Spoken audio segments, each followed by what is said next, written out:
Hey everyone, welcome back to my YouTube channel.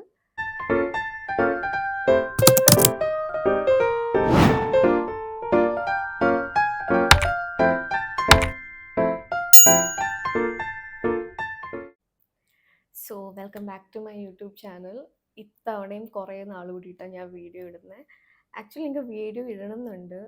May be വീക്കെൻഡ്സിലാണ് ഞാൻ usually shoot ചെയ്യുക. അപ്പോൾ എനിക്ക് വീക്കെൻഡ്സിൽ എന്തെങ്കിലും പരിപാടി ഉണ്ടാവും, അല്ലെങ്കിൽ എനിക്കങ്ങനെ വീഡിയോ എടുക്കാനൊരു ഫീൽ ഇല്ലെങ്കിൽ എനിക്ക് എടുക്കാൻ തോന്നില്ല. ബിക്കോസ് ഞാനത് ഭയങ്കര ഇഷ്ടപ്പെട്ട് ചെയ്യുന്നതാണ്. അതുകൊണ്ടാണ് ഇതിനൊരു ബ്രേക്ക് വരുന്നത്. സോ ഇനി ഞാൻ പറയുന്നില്ല, ഇങ്ങനെ ഇതിനെ പറ്റിയിട്ട് ഞാൻ കൂടുതൽ പറയുന്നില്ല. ബിക്കോസ് വി ബോത്ത് നോ ഞാൻ ചിലപ്പോൾ ഇനിയും ബ്രേക്ക് എടുക്കുമായിരിക്കും. സോ ഫസ്റ്റ്, ഇന്നത്തെ വീഡിയോ എന്ന് പറയുന്നത് is all about my hair care ആണ്. ഇവിടെ വെച്ചിട്ടുണ്ടല്ലോ സാധനം.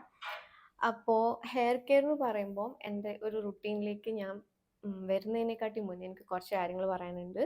ഫസ്റ്റ് തിങ് എന്ന് പറഞ്ഞാൽ, ഒരു ഹെയർ കെയർ എന്ന് പറയുമ്പോൾ നമ്മുടെ ഒരു റുട്ടീനിൽ എന്തായാലും ഓയിൽ ഉണ്ടാവുമല്ലോ. പക്ഷെ ഇതിൻ്റെ അകത്ത് നിങ്ങൾക്ക് ഓയിൽ കാണാൻ പറ്റില്ല. ബിക്കോസ് ഞാൻ ഓയിൽ യൂസ് ചെയ്തിട്ട് വർഷങ്ങളായി. ഞാൻ എൻ്റെ മുടിയിൽ ഓയിൽ ഇടാറില്ല. ഞാൻ കുഞ്ഞായിരുന്നപ്പോൾ എന്ന് വെച്ചാൽ ഞാൻ വീട്ടിലായിരുന്ന സമയത്തൊക്കെ ഇപ്പം അമ്മയും അമ്മൂമ്മയൊക്കെ പറഞ്ഞിട്ട് ഞാൻ ഓയിൽ ഇടുമായിരുന്നു. പക്ഷേ ഓവർ ദ ടൈം നമ്മൾ നമ്മുടെ ബോഡീനെയും ഹെയറിനെയും ഒക്കെ നമ്മൾ കുറച്ചും കൂടി പഠിക്കുമല്ലോ. അപ്പോൾ എനിക്ക് മനസ്സിലായി എൻ്റെ ഹെയർ എന്ന് പറഞ്ഞാൽ ഭയങ്കര ഫൈൻ ഹെയർ ആണ്. ഭയങ്കര ഫൈനാണ്. ഒരു ഭയങ്കര സ്മൂത്ത് അങ്ങനത്തെ ടൈപ്പ് ഓഫ് ഒരു ഹെയർ ആണ് എൻ്റെ. അപ്പോൾ വോളിയം ഭയങ്കര കുറവാണ്. അപ്പോൾ എൻ്റെ ഹെയറിൽ ഓയിൽ ഇടുമ്പോൾ എന്താ പ്രശ്നം എന്ന് പറഞ്ഞാൽ, കുറച്ച് കഴിയുമ്പോൾ, അതായത് നെക്സ്റ്റ് ഡേ ഒക്കെ ആകുമ്പോൾ, ഇപ്പോൾ എത്ര ഷാംപൂ വാഷ് ഒക്കെ കഴിഞ്ഞാലും നെക്സ്റ്റ് ഡേ ആകുമ്പോഴത്തേക്കും ഭയങ്കര ഫ്ലാറ്റ് ആവും. ഒരു ഗ്രീസി, എന്താ പറയുക, എൻ്റെ ഹെയറിൻ്റെ ഒരു യൂഷ്വൽ ടെക്സ്ചർ അല്ലാണ്ട് അത് വേറെ പോലെ ആയി പോകും. അപ്പോൾ എനിക്കത് ഇഷ്ടമില്ല. അതുകൊണ്ട് ഞാൻ പയ്യെ പയ്യെ ഓയിൽ ഇടുന്ന അങ്ങ് നിർത്തി. ഇപ്പോൾ ഞാൻ ഓയിൽ ഇട്ടിട്ട് ഓൾമോസ്റ്റ് ഞാൻ പറഞ്ഞില്ലേ ഒരു 6 ഇയേഴ്സ് എന്തായാലും ആയിട്ടുണ്ട്. അപ്പോൾ എനിക്ക് പ്രത്യേകിച്ച് അത് ബെനിഫിറ്റ് ഒന്നും തരുന്നില്ല. അതുകൊണ്ടാണ് ഞാൻ ഓയിൽ സ്റ്റോപ്പ് ചെയ്തത്.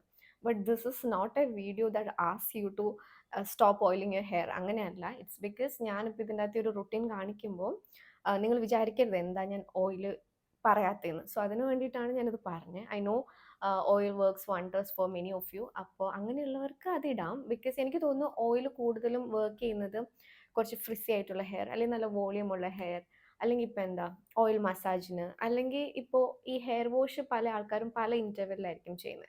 അപ്പോൾ അത് കുറച്ച് ലോങ് ഇൻ്റർവെൽസിൽ വാഷ് ചെയ്യുന്ന ആൾക്കാർക്ക് അവർക്കൊക്കെ ആയിരിക്കും തോന്നുന്നു ഓയിൽ കുറച്ചും കൂടി ഹെൽപ്പ് ചെയ്യുക. And also as you know, oil എന്ന് പറയുന്നത് നമ്മുടെ മുടീനെ ഹൈഡ്രേറ്റ് ചെയ്യുന്ന ഒരു സാധനമല്ല. ഹൈഡ്രേഷൻ തരുന്നത് എപ്പോഴും വെള്ളമാണ്. ആ ഹൈഡ്രേഷൻ ഒന്ന് ലോക്ക് ചെയ്യാൻ, അതിനൊന്ന് കോട്ട് ചെയ്യാൻ വേണ്ടിയിട്ടാണ് ഓയിൽ യൂസ് ചെയ്യുന്നത്. ഓക്കെ, സോ അതുകൊണ്ടാണ് ഞാൻ ഇനി പറയാൻ പോകുന്ന സംഭവങ്ങളിൽ ഓയിൽ പറയാത്തത്. സോ ഇപ്പോൾ ഞാൻ ഹെയർ കെയർ എന്താ ചെയ്യാമെന്ന് വെച്ചാൽ, എനിക്ക് ഇൻസ്റ്റയിൽ കുറേ മെസ്സേജസ്, ഞാൻ എപ്പോൾ Q&A ഇട്ടാലും അല്ലെങ്കിലും ഒക്കെ എനിക്ക് വരുന്നൊരു മെസ്സേജാണ് ഞാൻ എന്താണ് ഹെയറിൽ ചെയ്യുന്നതെന്ന്.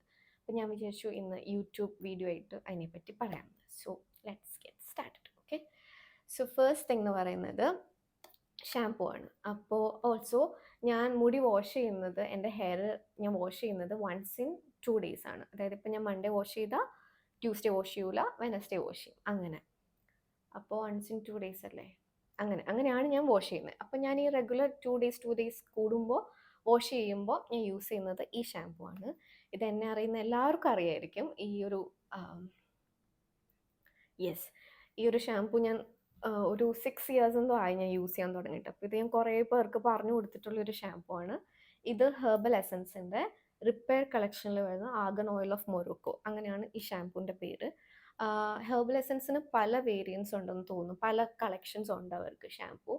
അപ്പോൾ ഞാൻ ഇവരുടെ കോക്കനട്ടും കൂടി, അതെ കോക്കനട്ട് ആയിരുന്നു എന്ന് തോന്നുന്നു, ഒരു ബ്രൗൺ കളർ, ഇവിടെ ഇപ്പം ടീലല്ലേ, ഇതിന് പകരം ഒരു ബ്രൗൺ കളർ വരുന്ന ഒരു ബോട്ടിലും ഞാൻ യൂസ് ചെയ്തിട്ടുണ്ട്. അതും നല്ലതായിരുന്നു. പക്ഷേ ഞാൻ ഇതാണ് കൂടുതൽ യൂസ് ചെയ്യുന്നത്. ഓക്കെ, ഇതും ഞാനൊരു 5-6 years ആയിട്ട് യൂസ് ചെയ്യുന്ന ഒരു ഷാംപൂ ആണ്. അപ്പോൾ ഇതെന്ന് പറഞ്ഞിട്ടുണ്ടെങ്കിൽ എന്തുകൊണ്ടാണ് ഇത് മാറ്റാത്തതെന്ന് വെച്ചാൽ, ഇപ്പോൾ കുറേ മാർക്കറ്റിൽ കുറേ പ്രോഡക്ട്സ് വരുന്നുണ്ട്. പക്ഷേ ഇതെനിക്ക് നന്നായിട്ട് വർക്ക് ചെയ്യും. ഇപ്പോൾ എനിക്ക് തോന്നുന്നു എൻ്റെ ടൈപ്പ് ഓഫ് ഹെയർ ഉള്ള ആൾക്കാർക്ക് നന്നായിട്ട് വർക്ക് ചെയ്യുന്ന ഒരു സാധനമാണ്. ആൻഡ് ഓൾസോ റെഗുലർ ബേസിസിൽ നമ്മൾ യൂസ് ചെയ്യുമ്പോൾ ഇത് അത്ര ഭയങ്കര സ്ട്രോങ് അല്ല. So that you can use every day. Sulphate free ആണ്, പാരബൻ ഫ്രീ ആണ്, അങ്ങനത്തെ സംഭവങ്ങളൊക്കെയാണ്. അപ്പം ഒരു റെഗുലർ ബേസിസിൽ നമ്മളൊരു ഭയങ്കര സ്ട്രോങ് ആയിട്ടുള്ള ഷാംപൂ ആൻഡ് കണ്ടീഷണർ യൂസ് ചെയ്യാത്തതാണ് നല്ലത്. സോ അങ്ങനെയൊക്കെ ഇത് ഭയങ്കര അടിപൊളിയാണ്. പിന്നെ ഇനി ഞാൻ ഹെയർ കെയർ പറയുന്നതുകൊണ്ട് എങ്ങനെയാണ് ഷാംപൂ എല്ലാവർക്കും അറിയായിരിക്കും, എന്നാലും ഞാൻ പറയാം. ഞാൻ എങ്ങനെ ഷാംപൂ ചെയ്യുന്നതെന്ന് വെച്ചാൽ, ഞാൻ സ്കാൽപ്പിൽ മാത്രമേ ഷാംപൂ ഇടത്തുള്ളൂ, ലെങ്സിൽ ഒരിക്കലും ഇടാറില്ല. നമ്മൾ ലാത്തർ ചെയ്യുമ്പോഴത്തേക്കും അതിൻ്റെ ഫോം ഇങ്ങനെ താഴോട്ട് വരുമല്ലോ, അത് മാത്രം ലെങ്സിൽ കൂടി പോയാലേ ഉള്ളൂ. അല്ലാണ്ട് ഞാൻ ലെങ്സിലേക്കായിട്ട് ഒരിക്കലും ഷാംപൂ യൂസ് ചെയ്യാറില്ല. അപ്പോൾ നമ്മുടെ സ്കാൽപ്പ് നല്ല ക്ലീൻ ആവും, ബിൽഡപ്സ് ഒക്കെ കളയും. പിന്നെന്താ ചെയ്യാം, ഓയിലിനെസ് കുറയ്ക്കും. അപ്പോൾ തന്നെ നമുക്കൊരു മുടിക്കൊരു കുറച്ച് എൻ്റെ പോലത്തെ ലോ വോളിയം ഹെയർ ആണെങ്കിൽ കുറച്ചൊരു വോളിയം വരും, അങ്ങനത്തെ സംഭവങ്ങൾ. പിന്നെ ഇതിൻ്റെ ഒരു കാര്യം എന്ന് വെച്ചാൽ നമ്മൾ ഒരിക്കലും ഇത് ഫുള്ളി വാഷ് ചെയ്യാണ്ട് വിടരുത്. ഷാംപൂ വാഷ് ചെയ്തിട്ടുണ്ടെങ്കിൽ നല്ല രീതിക്ക് നമ്മൾ വാഷ് ചെയ്ത് കളയണം. കാരണം വെച്ചിട്ടുണ്ടെങ്കിൽ എന്തെങ്കിലും ബാക്കി ഷാംപൂ ഇരുന്നിട്ടുണ്ടെങ്കിൽ പിന്നെയും പിന്നെ നമ്മുടെ മുടീനെ ഭയങ്കര ഡ്രൈ ആക്കും അത്. ഓക്കെ, ഇതൊക്കെ എല്ലാവർക്കും അറിയാവുന്നതാണ്, പിന്നെ ഞാൻ പറയുന്നതുകൊണ്ട് ജസ്റ്റ് പറഞ്ഞു വിട്ടതാണ്. So this is my shampoo. ഇനി എൻ്റെ കണ്ടീഷണർ എന്ന് പറയുന്നത് ഇതാണ്, അവരുടെ തന്നെ സെയിം ഇതാ ഈ ഒരു ഇത് ഹെർബൽ എസൻസിൻ്റെ repair argan oil of Morocco, ആ സെയിം കളക്ഷൻ്റെ തന്നെ കണ്ടീഷണർ. ഞാൻ എപ്പോഴും usually shampoo and conditioner use ചെയ്യുമ്പോൾ ഞാൻ സെയിം തന്നെ, ഇപ്പം യൂഷ്വലി എല്ലാ ബ്രാൻഡ്സിനും തന്നെ അവരുടെ ഷാംപൂ ആണെങ്കിൽ ആ സെയിം കളക്ഷൻ്റെ കണ്ടീഷണർ ഉണ്ടാവുള്ളൂ. ഞാൻ എപ്പോഴും അങ്ങനെ തന്നെയാണ് എടുക്കാറ്. എനിക്ക് തോന്നുന്നു അതായിരിക്കും അവർ എൻ്റെ അകത്ത് യൂസ് ചെയ്തേക്കുന്ന ഇൻഗ്രീഡിയൻസ് ഒക്കെ വെച്ചിട്ട് രണ്ടും കൂടെ ഒരു മാച്ചായി പോകുന്നത് വെച്ച് നോക്കുമ്പോൾ അതായിരിക്കും ബെറ്റർ എന്ന് ഓർത്തിട്ട് ഞാൻ എപ്പോഴും അങ്ങനെ തന്നെയാണ് യൂസ് ചെയ്യാറ്. സോ ഇതും ഞാൻ വർഷങ്ങളായിട്ട് യൂസ് ചെയ്യുന്ന കണ്ടീഷണറാണ്. ടോക്കിംഗ് അബൌട്ട് കണ്ടീഷണർ ഞാൻ എങ്ങനെ യൂസ് ചെയ്യുന്നതെന്ന് വെച്ചിട്ടുണ്ടെങ്കിൽ നേരെ തിരിച്ച്, ഷാംപൂ സ്കാൽപ്പിൽ മാത്രമാണെങ്കിൽ കണ്ടീഷണർ ഓൺലി ഓൺ ദ ലെങ്സിൽ മാത്രം യൂസ് ചെയ്യാം. അപ്പോൾ നമ്മുടെ മുടി കുറച്ച് ഫ്രിസ് ഫ്രീ ആക്കാനും മുടിക്ക് കുറച്ച് ഹൈഡ്രേഷൻ കൊടുക്കാനും കുറച്ച് സ്മൂത്ത് ആക്കാനും ഒക്കെ ഹെൽപ്പ് ചെയ്യുന്ന സംഭവമാണ് കണ്ടീഷണർ. ഇതൊക്കെ എല്ലാവർക്കും അറിയായിരിക്കും. ഇനിയിപ്പോൾ ഞാൻ എന്തിനു വെക്കിയിരുന്നു പറയണമെന്ന് എനിക്കറിയില്ല, ബട്ട് സ്റ്റിൽ ഞാൻ വിചാരിച്ചു വെറുതെ ഇങ്ങനെ കാണിച്ച് പോകണ്ടല്ലോ എന്ന് ഓർത്താട്ടോ പറയുന്നത്. ആൻഡ് ഓൾസോ ഞാൻ കണ്ടീഷണർ ഇടുന്ന ടൈമിൽ ഞാൻ യൂഷ്വലി ഹെയർ വാഷ് ചെയ്യുന്നതിന് മുന്നേ ഞാൻ മുടി ഡീടാങ്കിൾ ചെയ്യാറില്ല. എൻ്റെ മുടി അങ്ങനെ ഭയങ്കരമായിട്ട് ടാങ്കിൾഡ് ആവുന്നൊരു ഹെയർ അല്ല കേട്ടോ. എന്ന് വെച്ചാൽ ഞാൻ പറഞ്ഞല്ലോ ഭയങ്കര ഫൈൻ ഹെയർ ആണ്. അപ്പോൾ ഭയങ്കരമായിട്ട് ഇങ്ങനെ ടാങ്കിൾഡ് ആവുന്നൊരു ഹെയർ അല്ല. സോ ഞാൻ ഹെയർ വാഷിന് മുന്നേ ഞാൻ മുടി, എനിക്ക് തോന്നുന്നു ചില ആൾക്കാരൊക്കെ ഡീടാങ്കിൾ ചെയ്തിട്ടാണെന്ന് തോന്നുന്നു ഹെയർ വാഷ് ചെയ്യുന്നത്. ഞാനല്ല, ഞാൻ ആദ്യമേ തന്നെ എങ്ങനെയാണോ മുടി ഇരിക്കുന്നത് അങ്ങനെ തന്നെ ഷാംപൂ വാഷ് ചെയ്യും. അത് കഴിഞ്ഞിട്ട് ഞാൻ കണ്ടീഷണർ ഇട്ട് കഴിഞ്ഞിട്ട് ഞാൻ കുറച്ച് നേരം ഇത് വെച്ചിട്ട് ഒന്ന് മസാജ് ചെയ്യും. ഇതിപ്പോൾ ഇവിടെ ഒടിഞ്ഞിട്ടൊക്കെ ഉണ്ട്, ദാ ഈ ഒരു സാധനം. ഇത് വെച്ചിട്ട് കുറച്ച് നേരം ഞാൻ മസാജ് ചെയ്യും. ഞാൻ എപ്പോഴും തല ഇങ്ങനെ കമത്തിയിട്ടിട്ട് എന്ന് വെച്ചാൽ തല കമത്തിയിട്ടിട്ടെന്ന് വെച്ചിട്ടുണ്ടെങ്കിൽ ഇങ്ങനെ അപ്സൈഡ് ഡൗൺ ചെയ്തിട്ടാണ് ഞാൻ മസാജ് ചെയ്യാറുള്ളത്. എനിക്കതാണ് ഇഷ്ടം, എനിക്കെന്തോ അത് കംഫർട്ടബിൾ ആണ്. അപ്പം ഇത് വെച്ചിട്ട് ഞാൻ കുറച്ച് നേരം കണ്ടീഷണർ ഇട്ടിട്ട് മസാജ് ചെയ്യും. പക്ഷേ ഈ മസാജിന് മുന്നേ ഞാൻ ഡീടാങ്കിൾ ചെയ്യും കേട്ടോ. ഡീടാങ്കിൾ ചെയ്യാൻ ഞാൻ ഇതേപോലത്തെ ഒരു വൈറ്റ് ടൂത്തുള്ള ഒരു കോമ്പാണ് യൂസ് ചെയ്യുന്നത്. ഇതൊക്കെ എൻ്റെ കയ്യിൽ വർഷങ്ങളായിട്ടിരിക്കുന്ന സാധനം, എൻ്റെ കല്യാണത്തിന് മുന്നേ, അതായത് ഒരു 5 years ആയിട്ടുള്ള സാധനങ്ങളാണ് ഇതെല്ലാം. ഇതേപോലെ ഒരു വൈറ്റ് ടൂത്തുള്ള ഒരു കോംബ് ഉണ്ടെങ്കിൽ നിങ്ങൾക്ക് ഡീടാങ്കിൾ ചെയ്യാൻ ഭയങ്കര ഈസി ആയിരിക്കും. എസ്പെഷ്യലി നമ്മൾ കണ്ടീഷണർ ഇട്ട് കഴിയുമ്പോൾ ഇറ്റ്സ് വെരി ഈസി. കാരണം നമുക്ക് ഡീടാങ്കിളിങ് ഭയങ്കര സ്മൂത്ത് ആയല്ലോ ഓൾറെഡി മുടി. അപ്പം ഞാൻ എപ്പോഴും അതിന് മുന്നേ ചെയ്യാണ്ട് കണ്ടീഷണർ ഇട്ട് കഴിഞ്ഞിട്ടുള്ള ഹെയറിൽ ഞാൻ ഡീടാങ്കിൾ ചെയ്ത് വിടും. അപ്പോൾ ആ കണ്ടീഷണറും കുറച്ച് ഈവൻലി ഡിസ്ട്രിബ്യൂട്ടഡ് ആവും, കുറച്ചുകൂടെ ബെറ്റർ അബ്സോർപ്ഷനൊക്കെ ഹെൽപ്പ് ചെയ്യും. എന്നിട്ട് ഞാൻ മുടി അതേപടി വെക്കും. ഓക്കെ, എന്നിട്ട് നമ്മളൊരു യൂഷ്വലി ഒരു 3 to 5 minutes ഒക്കെയാണ് കണ്ടീഷണർ വെക്കേണ്ടത്. ഞാൻ അങ്ങനെയൊന്നും ഫോളോ ചെയ്യാറില്ല. ഞാൻ പിന്നെ യൂഷ്വലി ബോഡി വാഷിന് പോവും. എന്നിട്ടാണ് എൻ്റെ പരിപാടികളൊക്കെ കഴിയുമ്പോഴാണ് ഞാൻ പിന്നെ കണ്ടീഷണർ വാഷ് ചെയ്യാറ്. But ideally you have to keep it for around ഒരു 3 to 5 minutes, അത്രയാണ് വെക്കേണ്ടത്. ഓക്കെ, അപ്പോൾ ഇതോടുകൂടി എൻ്റെ ഹെയർ വാഷ് പരിപാടി കഴിഞ്ഞു. Just shampoo, conditioner. എന്നിട്ട് ഞാൻ പുറത്തിറങ്ങി വന്നിട്ട് ആ ഒരു ഡാംപ് ഹെയർ ഉണ്ടല്ലോ, ആ ഡാംപ് ഹെയറിൽ ഞാനൊരു സിറം ഇടും. ഇതിപ്പോൾ ഞാനങ്ങനെ എപ്പോഴും യൂസ് ചെയ്യുന്ന സിറം ഒന്നും അല്ല കേട്ടോ. ഞാനങ്ങനെ സിറത്തിന് ഭയങ്കര ഒരു ബ്രാൻഡ് കോൺഷ്യസ് ആയിട്ടൊന്നും ഞാൻ ചെയ്യാറില്ല. എന്താണോ കിട്ടുന്നത് അത് യൂസ് ചെയ്യും. ഇത് എപ്പോഴും ബ്ലിങ്കിറ്റിൽ നിന്ന് വാങ്ങിയതാന്ന് തോന്നുന്നു. ഇത് ലിവോണിൻ്റെ ഒരു ആൻറ്റി ഫ്രിസ് സീറമാണ് ദിസ് വൺ. ഇത് നല്ല കേട്ടോ. എന്ന് വെച്ചാൽ എനിക്ക് വർക്ക് ആവുന്നുണ്ട്. ഇത് ഞാൻ പെർട്ടിക്കുലർലി റെക്കമെൻഡ് ചെയ്യുന്ന ഒരു ബ്രാൻഡൊന്നുമല്ല, ബിക്കോസ് ഇത് കുറച്ചായി, എത്രയായി യൂസ് ചെയ്തിട്ട്. ഇത് എപ്പോഴും ഞാൻ വാങ്ങിയതാണ്. സീറം ഇടുന്നത് എന്താണെന്ന് വെച്ചാൽ കുറച്ചുകൂടെ ഫ്രിസ് ഫ്രീ ആയിട്ടിരിക്കാൻ വേണ്ടി. മുടി ഭയങ്കര സോഫ്റ്റ് ആവും നമ്മൾ സീറം ഇട്ട് കഴിഞ്ഞിട്ടുണ്ടെങ്കിൽ. ആൻഡ് ഓൾസോ സീറം ഇടുമ്പം നമ്മൾ ശ്രദ്ധിക്കേണ്ട ഒരു കാര്യം എന്ന് പറഞ്ഞാൽ കുറേ എടുത്ത് എന്നെ പോലത്തെ മുടി ഭയങ്കര ഫൈൻ ഹെയറിൽ കുറേ എടുത്തിട്ടുണ്ടെങ്കിൽ അതിങ്ങനെ ഭയങ്കര ഫ്ലാറ്റ് ആയിട്ട് ഭയങ്കര ഗ്രീസി ആയിട്ട് പോകും. സോ ഒരു നമുക്ക് തോന്നുന്ന ആ ഒരു ചെറുതായിട്ട് ഒരു 2 to 3 ഡ്രോപ്സ് എടുത്തിട്ട് ജസ്റ്റ് എൻസിലും ലെങ്സിലും ജസ്റ്റ് ഒന്ന് റബ്ബ് ചെയ്ത് വിട്ടാൽ മതി, അത്രേ ആവശ്യമുള്ളൂ. ആൻഡ് ഓൾസോ പിന്നെ ഞാൻ മുടി ഡ്രൈ ചെയ്യും. മുടി ഡ്രൈ ചെയ്യാന്ന് വെച്ചാൽ മോസ്റ്റ് ഓഫ് ദ ടൈം ഞാൻ വീട്ടിൽ ഇരിക്കുകയാണെങ്കിൽ ഞാൻ എയർ ഡ്രൈ ആണ്. ഇതിപ്പോൾ ഞാൻ മുടിയെല്ലാം കഴുകി എൻ്റെ ഒരു ഡീറ്റെയിൽഡ് ആയിട്ടുള്ള ഷവർ റുട്ടീനൊക്കെ കഴിഞ്ഞിട്ട് ഞാൻ വന്നേക്കാണ്. ഇതാണിപ്പോൾ എൻ്റെ മുടി ഇങ്ങനെയാണ് ഇരിക്കുന്നത്. ഞാൻ ഹെയർ വാഷ് കഴിഞ്ഞ് കഴിയുമ്പോൾ ഒന്നും ചെയ്തിട്ടില്ല. ഞാൻ ജസ്റ്റ് ഇപ്പോൾ ഈ പറഞ്ഞ 3 സ്റ്റെപ്പ്, ഷാംപൂ, കണ്ടീഷണർ, സീറം ഇത്ര ഇട്ട് കഴിഞ്ഞിട്ട് എൻ്റെ മുടി എയർ ഡ്രൈ ആയതാണ് ഇത് ഇങ്ങനെ ഇരിക്കുന്ന മുടി. സോ ചിലപ്പോൾ മോസ്റ്റ് ഓഫ് ദ ടൈം ഞാൻ എയർ ഡ്രൈ ആട്ടോ ചെയ്യാറ്. കാരണം വെച്ചിട്ടുണ്ടെങ്കിൽ വീട്ടിൽ ഇരിക്കുകയാണെന്നുണ്ടെങ്കിൽ, വീട്ടിൽ ഇരിക്കുമ്പോഴാണ് ഞാൻ മുടിക്കൊക്കെ വാഷ് ചെയ്യാനൊക്കെ പോകുന്നത്. അപ്പം ഞാൻ എയർ ഡ്രൈ ചെയ്യും.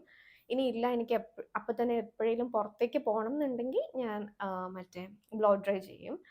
ബ്ലോ ഡ്രൈ ചെയ്താലും ഞാൻ അതിന് മുന്നേ ഹീറ്റ് പ്രൊട്ടക്റ്റൻ്റ് ഇട്ട്, ഇപ്പം സീറം ആണെങ്കിലും നമുക്കൊരു ഹീറ്റിനൊരു പ്രൊട്ടക്ഷൻ തരും കേട്ടോ. ബിക്കോസ് സീറം ഇടുമ്പോൾ നമുക്കൊരു കോട്ടിങ് കിട്ടുവാണല്ലോ. ബട്ട് സീറം ഇട്ടുകൊണ്ട് നിങ്ങൾ ഹീറ്റ് പ്രൊട്ടക്റ്റൻ്റ് യൂസ് ചെയ്യാണ്ടിരിക്കരുത്. ഒരു ഹീറ്റ് പ്രൊട്ടക്റ്റൻ്റ് യൂസ് ചെയ്യാൻ ഞാൻ ഇങ്ങോട്ട് എടുത്തുകൊണ്ട് വരാൻ മറന്നുപോയി. സോ ഒരു ഹീറ്റ് പ്രൊട്ടക്റ്റൻ്റ് യൂസ് ചെയ്യുക. എന്നിട്ട് ജസ്റ്റ് സ്പ്രേ ചെയ്ത് വിട്ടിട്ട് നമ്മൾ ബ്ലോ ഡ്രൈ ചെയ്യുക. ബ്ലോ ഡ്രൈ ചെയ്യുകയാണെന്നുണ്ടെങ്കിലും ലോ ഹീറ്റിൽ കുറച്ച് അകത്തി പിടിച്ചിട്ട്, മുടിയിൽ അകത്തി പിടിച്ചിട്ട് ഹീറ്റ് ചെയ്ത് ഉണക്കുക. അത് ഞാൻ പക്ഷേ വളരെ കുറവാട്ടോ ചെയ്യാറുള്ളൂ. എന്ന് വെച്ചാൽ അറിയില്ല, ഇനിയിപ്പം വെറുതെ ചൂട് അടുപ്പിക്കണ്ടല്ലോ, വീട്ടിൽ ഇരിക്കുമ്പോൾ ഞാൻ ഇങ്ങോട്ടും പോകുന്നില്ലല്ലോ, അപ്പം എപ്പോഴും ഉണങ്ങിയാൽ മതിയല്ലോ എന്ന് ഓർത്ത് ഞാൻ അങ്ങനെ ചെയ്യാറില്ല. ബട്ട് എങ്ങോട്ടെങ്കിലും പോകണം എന്നുള്ളപ്പം ഷുവറായിട്ടും ഞാൻ ഇറങ്ങി വന്ന വഴി തന്നെ ബ്ലോ ഡ്രൈ ചെയ്യും. But before that I always make sure ഞാൻ ഹീറ്റ് പ്രൊട്ടക്റ്റൻ്റ് യൂസ് ചെയ്തിട്ടേ അത് ചെയ്യാറുള്ളൂ. ഇനി എനിക്ക് വേറെ 2 സെറ്റ് ഓഫ് ഒരു ഷാംപൂ ആൻഡ് കണ്ടീഷണർ കൂടി ഉണ്ട്.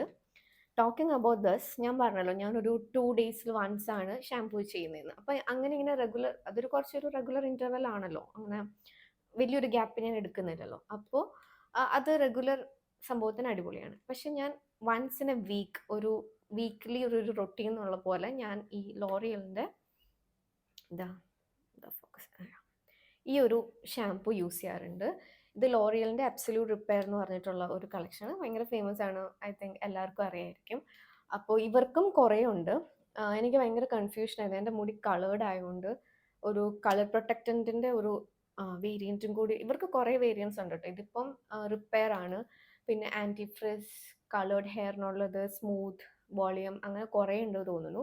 അപ്പം ഞാൻ ഇതാണ് കുറേ നാളായിട്ട് യൂസ് ചെയ്യുന്നത്. അപ്പോൾ വൺസ് ഇൻ എ വീക്ക്, ഒരു മേ ബി ഓൺ ഫ്രൈഡേയ്സ് അങ്ങനെ വല്ലതും ഞാൻ എപ്പോഴും ഒരു റിപ്പയർ റുട്ടീൻ പോലെ ഞാനിത് ചെയ്യും. ബിക്കോസ് ഞാൻ വേറൊന്നും മുടിക്ക് ചെയ്യുന്നില്ലല്ലോ. അപ്പം ഞാൻ വിചാരിക്കും ഒരു റിപ്പയർ റുട്ടീൻ പോലെ ഇരിക്കട്ടെ എന്ന് ഓർത്തിട്ട് ഞാനിത് ചെയ്യാറുണ്ട്. ഇതും നോർമൽ ഷാംപൂ പോലെ തന്നെ ഞാൻ യൂസ് ചെയ്യും. ദെൻ റിൻസ് ഓഫ് ചെയ്യും. ഇവരുടെ കൂടെ തന്നെയുള്ളതാണ് ഇവരുടെ ഈ ഒരു ഹെയർ മാസ്ക്. ഇതായത് ഇതിൻ്റെ പുറത്തോടെ ഒരു കവർ ഉണ്ടായിരുന്നു തോന്നുന്നു, ഞാൻ പറിച്ചറിഞ്ഞു തോന്നുന്നു. എന്നാ ഉണ്ടായിരുന്നു, ഇങ്ങനെ പ്ലെയിൻ അല്ലായിരുന്നു. അപ്പോൾ ഇതാണ് ഇവരുടെ തന്നെ, ഞാൻ പറഞ്ഞില്ലേ ഞാൻ സെയിം ഷാംപൂ കണ്ടീഷണർ അങ്ങനെ തന്നെ എടുക്കാറ്. അപ്പോൾ ഇത് അവരുടെ ഹെയർ മാസ്ക് ആണ്. ഇതൊന്നും ഞാൻ ഓപ്പൺ ചെയ്ത് കൺസിസ്റ്റൻസി എൻ്റെ കയ്യിലോട്ട് കാണിക്കുന്നില്ല കേട്ടോ. ബിക്കോസ് ഞാൻ പിന്നെ എണീച്ച് പോയിട്ട് അത് കഴുകിയിട്ടൊക്കെ വരേണ്ട വരില്ലേ.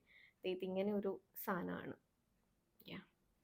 അപ്പോൾ ഇതൊരു ഹെയർ മാസ്ക് ആണ്, മറ്റേത് കണ്ടീഷണർ ആണല്ലോ. അപ്പോൾ ഹെയർ മാസ്ക് ആകുമ്പോൾ ഒബ്വിയസ്ലി കുറച്ചും കൂടി ഒരു കണ്ടീഷനിങ് എഫക്റ്റ് തരും. അപ്പോൾ ഞാൻ ഇത് ഫ്രൈഡേയ്സിൽ മാത്രമാണ് ഈ ഒരു 2 സാധനം യൂസ് ചെയ്യുന്നത്, അല്ലെങ്കിൽ മറ്റേത് തന്നെയാണ്. അപ്പോൾ ഇത് കുറച്ചും കൂടി ഒരു തിക്കായിട്ടുള്ള ഒരു സാധനമാണല്ലോ ഹെയർ മാസ്ക്. അപ്പോൾ കുറച്ചുകൂടി മുടി സോഫ്റ്റും സ്മൂത്തും ഒക്കെ ആവും. പിന്നെ ഇത് ഒരുപാട് നേരം വെച്ചുകൊണ്ടിരുന്ന എൻ്റെ പോലത്തെ മുടിയിലൊക്കെ ഭയങ്കര ഫ്ലാറ്റ് ആക്കി കളയും. സോ ഇത്രയേ ഉള്ളൂ എൻ്റെ ഹെയർ കെയർ റുട്ടീൻ.